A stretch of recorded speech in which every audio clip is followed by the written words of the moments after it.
22 ang kabuang bilang ng krimen na naitala sa Cotabato City simula January 1 hanggang March 10, 2025. Siyam dito naitalang shooting incidents kung saan 8 dito ang case cleared na ayon sa PNP.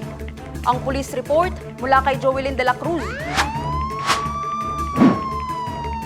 Mula January 1 hanggang March 10, 2025, umabot sa 22 krimen ang naitala sa Cotabato City. 3 dito ang under investigation at 19 ang totally cleared o mayroong 80% na clear efficiency. Sa siyam na naitalang shooting incidents, 8 dito ang cleared na ayon sa CCPO o mayroong 89% clear efficiency. Sabi ho natin na 8 focus crime, ma'am. Hindi lang yan siya nakafocus sa murder. Ano yun, ma'am?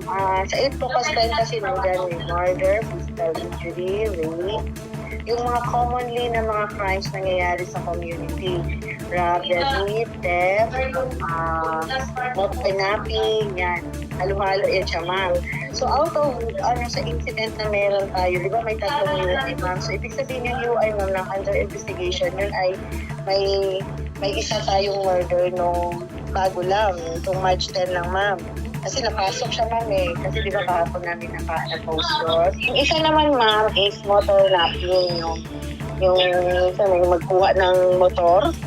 So yun, may isang na-report na gano'n. At yung yung another naman is yung robbery din. Pero as of kahapon kasi, ma'am, 3 yung nalagay namin. As of this date, yung robbery na yun, ma'am, na na-cleared na po kasi na-identify yung suspect, and then 2 na lang po actually. Kasi kahapon kasi yun as of the date yung nakita natin, ma'am, yung March 10.